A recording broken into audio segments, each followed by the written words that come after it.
Look, everyone keeps talking about how the next war will be fought with drones and satellites, but they are completely missing the most obvious lesson from all of military history.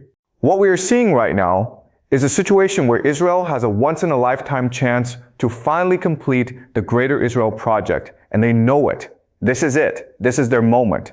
And you have to wonder why the American leadership is so quiet about how dangerous this really is. You would think the Democrats, if they actually cared about winning the next election, would just run on a simple no more war platform. They could organize giant rallies from New York all the way to California, calling for an end to this dangerous escalation. But they are not doing that. They are just sitting back. Actually, they're not even just sitting back. They're actively giving money and power to the very forces that are making this situation worse. The entire political establishment, from the blue MAGA crowd to Chuck Schumer and Cory Booker, they all just voted to hand over more power and more funding. It is almost like they want to give the next administration full power to finish what has already started. Now, if you look across the Atlantic Ocean at Europe, it is a total dumpster fire. There's really no other way to say it. The problems they are facing right now are so massive that they are actually threatening the survival of their own countries. First, you have the mass immigration crisis. Second, Europe is fully committed to an all-out war against Russia. You have Germany and Poland calling for a military draft. I heard there was even a proposal to stop men under the age of 45 from leaving Germany for more than 3 months without getting permission from the military first. They may have backed off that idea because of public anger, but the intention was clear. They are moving toward forcing people into the military. And the irony is absolutely incredible because the Germans are saying they will not allow Muslim immigrants to join the army. So the plan is to send all the young ethnic German men off to die in a trench while the immigrant population stays home. That is a ridiculous situation. That is a plan for national suicide. And they are going to keep fighting Russia even though it is clearly in their best long-term interest to make peace today. They are not going to beat Russia in Ukraine. And Russia has zero interest in invading a broken and collapsed Europe. Then you also have the aging crisis. The European population is getting older, more controlling, and more out of touch every single day. They're obsessed with DIY and woke politics in a way that America is finally starting to move away from. It is killing new ideas. It is destroying small businesses and entrepreneurship. And it is basically suffocating the young people who are still left there. Their economies are not even working anymore. The entire European economic model was built on two things: cheap energy from Russia and selling manufactured goods to China. Now they have cut off the Russian energy. They have lost the Chinese market, and they do not even have access to energy from the Gulf region because of the rising tensions in the Middle East. You have leaders like Macron and Starmer who are the least popular leaders in their country's modern history, yet they just keep pushing the same failed policies over and over again. Europe is in serious trouble, and the only real question left is how far they are going to drag America down with them. Which brings us to Iran. In the first round of this conflict, meaning the last couple of months, Iran actually performed better than expected. The Americans were completely caught off guard by how fierce and strong the response was. Even Trump admitted he did not expect Iran to close the Strait of Hormuz or attack the Gulf Cooperation Council states. The Americans were genuinely shocked, but do not let that fool you. In the second round, once this current ceasefire ends, they are going to adjust their strategy completely.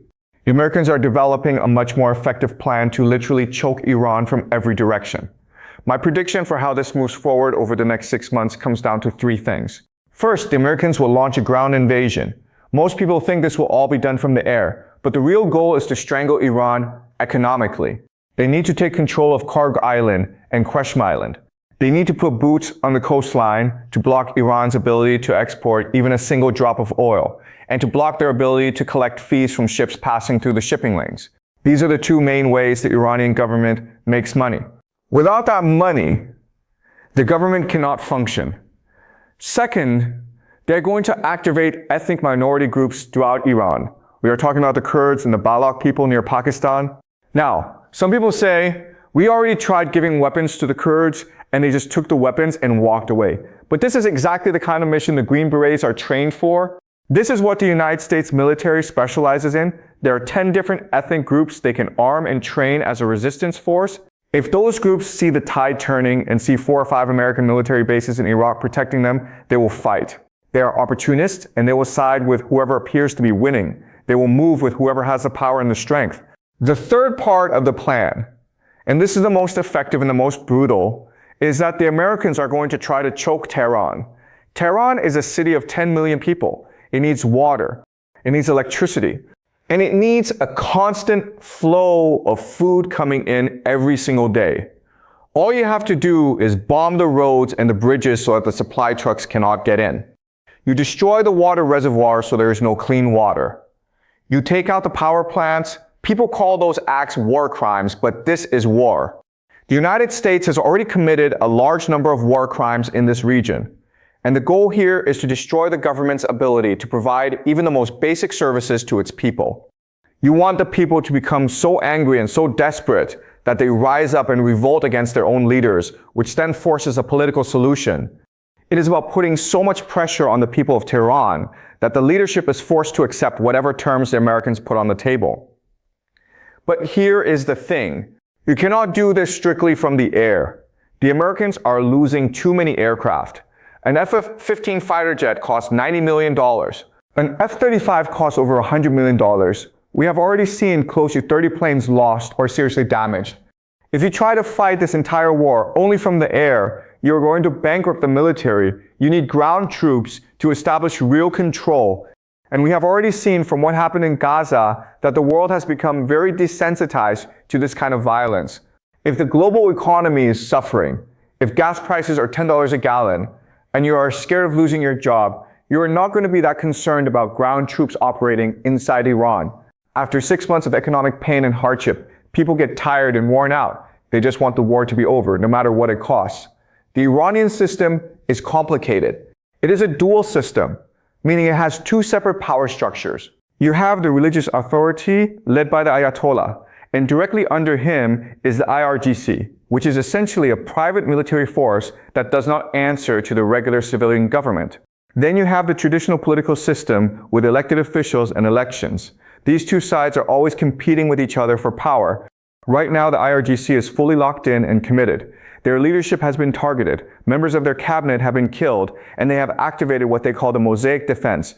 This is a decentralized command system where every individual cell is authorized to fight to the death completely on its own. Once you activate that kind of system, you are all in with no way back. These people genuinely believe this is a war from God. It is a holy war, a crusade, and they are not going to surrender under any circumstances. On the other side, the political leadership in Tehran is desperately looking for a way out. They want stability. They do not want the people to starve or the nation to completely fall apart. They want to keep a close relationship with China and Russia. As the war continues, the gap and tension between the religious military leadership and the secular political leadership is going to explode into an open conflict. The IRGC wants to destroy the great Satan once and for all, even if it means the end of everything. The politicians are terrified that this path leads to nuclear weapons and the total destruction of the Iranian nation.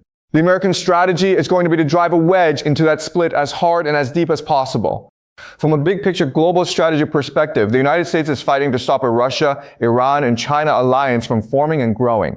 If those 3 countries unite the entire Asian continent, they can absorb Europe, Africa, and Southeast Asia into their sphere of influence. They could literally cut the United States off from the rest of the world, forcing America into just the Western Hemisphere. America already has $39 trillion in debt. We need the rest of the world to keep buying United States Treasury bonds just to keep our own government running.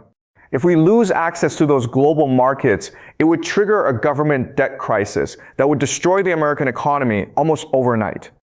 America is not fighting to gain new territory or resources anymore. America is fighting just to survive. That is why this war feels so completely different from anything before it. It is also deeply religious in nature. There are extreme religious groups that have taken over parts of the political process, including both Jewish and evangelical Christian organizations who believe this is a necessary and required holy war. They actually want the destruction to happen because they believe it is all part of a divine plan. It is very hard for a rational and logical person to understand.